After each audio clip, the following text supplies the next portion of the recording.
हरिः ओम्। समुद्रवस्ने देवी पर्वतस्थलं मंडिते विष्णुपत्नी नमस्तुभ्यं पादस्पर्श मे। वाहेगुरु जी का खालसा, वाहेगुरु जी की फतेह। मैं मंच सेक्रेटरी और पटना गुरुद्वारे प्रबंधक कमेटी के प्रमुख अवतार सिंह जी, मनजीत सिंह जीते जी और यहाँ पे वीर सिख भाइयों, बहनों और बच्चों, हम आज जिस बंग भूमि पे आज शहीद आजम भगत सिंह का श्रद्धांजलि दिवस मना रहे हैं, मेरा ये मानना है कि जितना भी सम्मान हो रहा है, हम में से कोई उसके काबिल नहीं है। ये सारा सम्मान मैं पूरी सभा के, पूरी संगत की तरफ से शहीद आजम भगत सिंह को श्रद्धांजलि के स्वरूप में भेंट करती हूँ।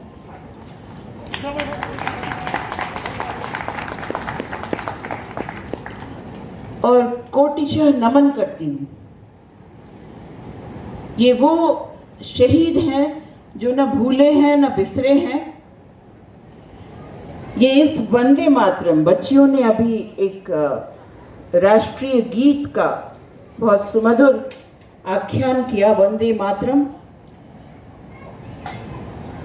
मुझे इस जाहिल चौकीदार पे हंसी आती है और गद्दार पे भी।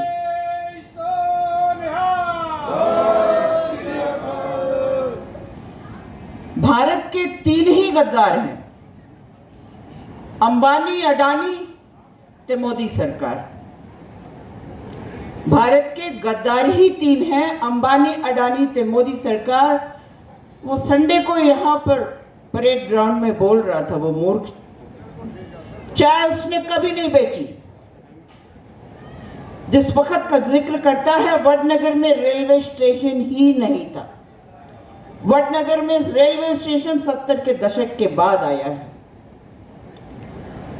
और इसने किसको चाय भी बेची, कब बेची? झूठा है। वादा तेरा वादा, वादे पे तेरे मारा गया, भारत की जनता सीधा सादा। इस तरह से इसने ठगा। इनके कोई माँ बाप नहीं है। वो कैसे नहीं है? शहीद आजम भगत सिंह की माँ थी, पिता थे हरकिशन जी, चाचा थे अजीत सिंह, जिन्होंने पगड़ी संभाल जट्टा का नारा दिया था।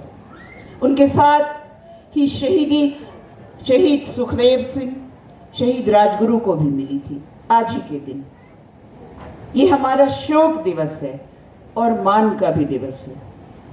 वो कितनी महान वो माता थी, जिसने एक वीर को जन्म भी दिया और उसको प्रेरित भी किया। बहुत कम उम्र में उनको शहादत मिली थी। वो चाहते तो बच के निकल सकते थे, हिंसक नहीं थे, कतई नहीं थे। शहीद आजम भगत सिंह का 2 कोड होता था। जब वो अपने सोशलिस्ट भाइयों से, अपने बंधुओं से मिलते थे, तो कैसे वो एक दूसरे को पहचानेंगे? क्योंकि ब्रिटिश हुकूमत थी, बर्बर थी, अत्याचारी थी, रक्त से रंजित थी, जैसे आज मोदी जो है पूरे भारत के रक्त से रंजित है। अमित शाह, धन्यवाद। इतना रक्त पिपासु है ये कि गोधरा सिख के नरसंहार से इसकी रक्त पिपासा शांत नहीं हुई। दिल्ली में सीए, एनआरसी तक भी ये रक्त पिपासा चलती रही, क्योंकि इनका कोई इतिहास नहीं है। इन्होंने स्वतंत्रता संग्राम में भाग नहीं लिया। वो बच्चियां गा रही थी वंदे मातरम, वंदे मातरम, इसी बंग भूमि में बंकिम चंद्र चट्टोपाध्याय जैसे महान कवि के द्वारा रचा गया था। उन्होंने कहा, वंदे मातरम, सुजलाम सुफलाम शस्य श्यामलाम मातरम, वंदे मातरम। यहां आकर के तड़ीपाल इसका गुंडा जो है, हम दो हमारे दो, ये कहता है कि हम जब सत्ता में आएंगे तो परिंदा भी पर नहीं मार सकता है। इसने तो हमारे पूरे सप्तर्षियों की, नानक बादशाह की, दशों गुरुओं को लज्जित किया है। भारत की उस अस्मिता को लज्जित किया है। मैं एक और चीज आपसे बोलूंगी कि हर युग में बोली जो है बदल जाती है, और बोली या जो संत होते हैं जनता तक अपनी बात को पहुंचाने का उनका धर्म होता है, जिसके लिए परमात्मा उनको भेजता है। नानक बादशाह ने जो ग्रंथ साहब, अभी जो प्रधान थे पटना गुरुद्वारे के, उन्होंने बताया कि ग्रंथ साहब में सभी की वाणियां हैं। ये सत्य है, मैं पाठ करती हूँ उसका, प्रतिदिन पाठ करती हूँ थोड़ा थोड़ा।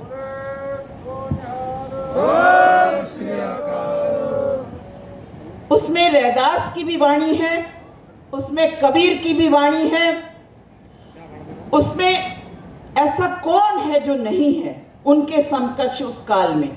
आप ये भी देखेंगे कि उसी काल में भारत के हर प्रांत में परमात्मा अपनी आत्मा के अवतरणों को भेज रहा था। क्यों? सोए हुए समाज को जगाने के लिए, आत्माओं को जागृत करने के लिए, वसुधैव कुटुंबकम को फिर से एक अलग जगाने के लिए। जो उन्होंने संस्कृत में कहा गया वसुधैव कुटुंबकम, जब आपने कह दिया कि पूरी मही जो है आसिंधु पर्यंत पूरा विश्व एक परिवार है, तो इससे बड़ा मानवता का कोई उद्घोष नहीं हो सकता। क्योंकि जब जैसे ही आप कहते हैं कि वसुधैव कुटुंबकम, वहां सब कुछ शिथिल हो जाता है, मात्र मानवता, मानव धर्म और सिर्फ मनुष्यता बच जाती है। इसी को नानक बादशाह ने जब कहा कि पिता पवन, ये उस वक्त में प्रचलित गुरुमुखी, जिसमें फारसी का भी इन्फ्लुएंस है, उर्दू का भी इन्फ्लुएंस है, लोकल भाषाओं का भी इन्फ्लुएंस है। उसका क्या मतलब है? ये शरीर पंच तत्व से बना है, उसकी इच्छा से बना है। हम अपने कर्मों के अनुसार या उसके आदेश पे आए हैं, बगैर उसकी इच्छा के तो पत्ता भी नहीं हिलता। और इस पापी ने कहा कि मैं परिंदा भी पर नहीं मारने दूंगा। इसको ये भी नहीं पता कि इसी बंग भूमि में गंगा सागर है, जहां पर की सारी नदियां आकर के उसमें मिल जाती हैं, तो वो क्या बनता है? सागर बन जाता है। मानवता भी क्या है? मानवता सिर्फ मानवता होती है, वो किसी जाति, धर्म, सीमा में नहीं बन सकती है। मानवता एक ऐसा सागर है जिसमें सिर्फ मानवता ही रह जाती है, इसके अलावा कुछ नहीं बचता है। उसी को उन्होंने कहा कि पवन पिता। पर हाँ, yes, please correct me if I am wrong, because right, but the thing is that what I am trying to convey is the same thing. It's all the same. मैंने इसलिए उसका उदाहरण किया कि हर काल में, हर परिस्थिति में मनुष्यों को जागृत किया है परमात्मा ने। परमात्मा एक ही है, उसको आप अल्लाह बोलो, उसको आप वाहिगुरु बोलो, उसको जय श्री राम बोलो, उसको हरि बोलो, उसको जय दुर्गा बोलो, उसको कुछ भी बोलो, है वो एक। हम आए अकेले हैं, जाएंगे भी अकेले, दुकेले नहीं जाएंगे। लेकिन याद क्या रहता है? सिर्फ कर्म। लेकिन ये जो पापी है, इसको ये नहीं पता, ये कहता है बेटी बचाओ बेटी पढ़ाओ, अपनी बीवी छोड़ के बैठा है, अपनी बेटी छोड़ के, पत्नी छोड़ के बैठा है, कहता है बेटी, इनकी मां नहीं है ना, ये क्या सिखाते हैं हाफ पैंट, ये शादी नहीं करते, चाहे रेप करें। उत्तर प्रदेश में क्या हो रहा है, वहां से एक चीफ मिनिस्टर आके कहता है कि हम जो है बेटियों की रक्षा करेंगे। अरे पहले हाथरस की बेटी को तो बचा लिया होता, उसके बाप को बचा लिया होता जो जल के मर गया, जिसको जलाया गया। इनके यहाँ रेपिस्टों की फहरिस्त है और ये कहता है बेटी बचाएंगे। इन्होंने स्वतंत्रता सेना संग्राम में भाग नहीं लिया था, इसलिए मैंने कहा इनकी माएँ नहीं है, ये तो हाफ पेंटिए छड़े हैं गृहस्थी का क्या दुख जानेंगे, जाके पैर न फटी बिवाई सो क्या जाने पीर पर आई।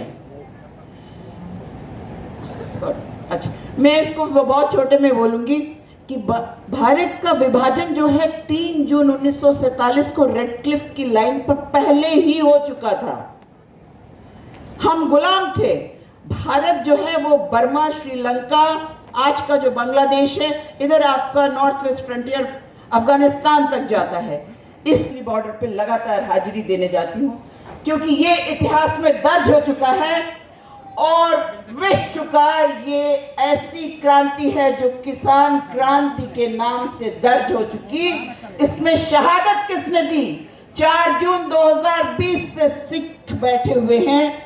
हरियाणा से चढ़ूनी साहब बैरिकेड्स तोड़ते हुए आए। हीरो तो हमारे सिख थे, लेकिन 26 जनवरी का जो षड्यंत्र रचा था चौकीदार ने और इस गद्दार ने, ये क्योंकि ये बेच चुका है, इनको वंदे मातरम कहने का अधिकार नहीं है। वो बच्ची जो गा रही थी, मैं आपसे निवेदन करूंगी जैसे पंजाब में और हरियाणा में इनको सीट नहीं दी गई, इनको वंदे मातरम नहीं बोलने देना आइंदा से। ये वंदे मातरम बोलने के अधिकारी नहीं है, ये पापी हैं।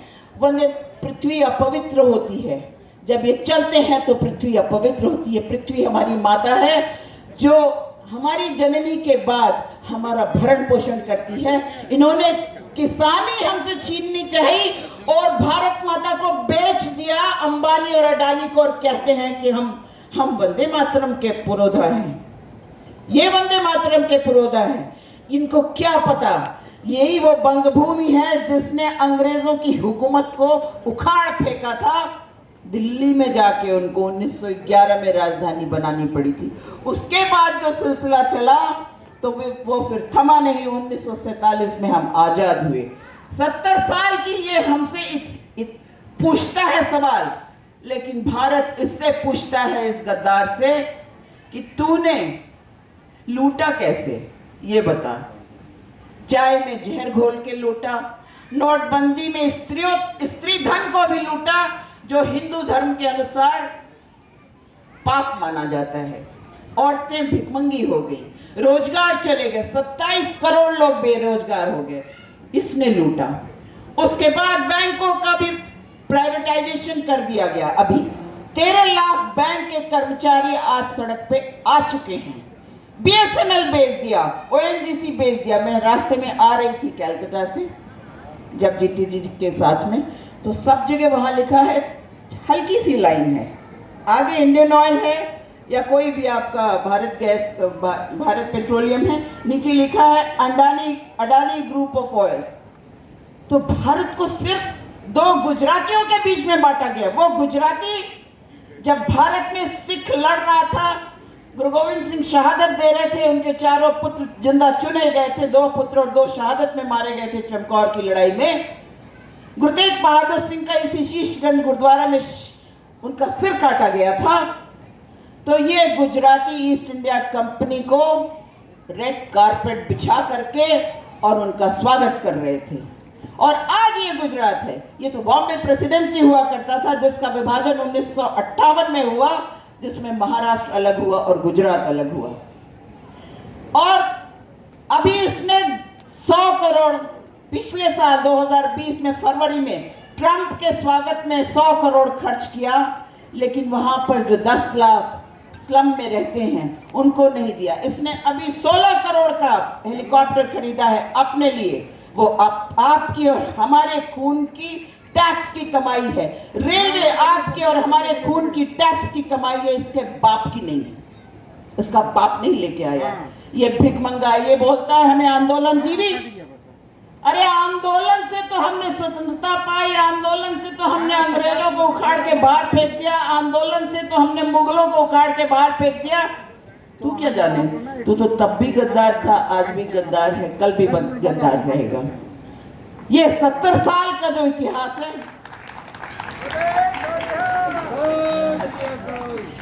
अच्छा, मैं अब क्षमा चाहूंगी क्योंकि काफी विलंब हो गया है और बहुत, मैं फिर आती रहूंगी।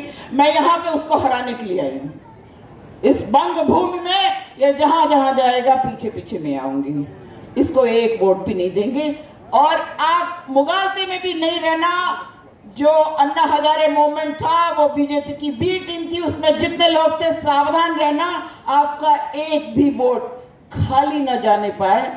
वोट तो जोड़ा फूल को ही देना। लड़ाई, क्योंकि टारगेट हमारा मोदी और हाफ पेंटी और अंबानी अडानी है। तो भारत के 3 गद्दार अंबानी अडानी मोदी सरकार, आप इस चीज को आज गांठ में बांध लेना, क्योंकि भगत सिंह ने कहा कि जालिम का साथ देने वाला भी जालिम होता है। ये सुभाष चंद्र बोस ने भी कहा कि अन्याय सहने वाला भी उतना ही पापी है जितना अन्याय करने वाला।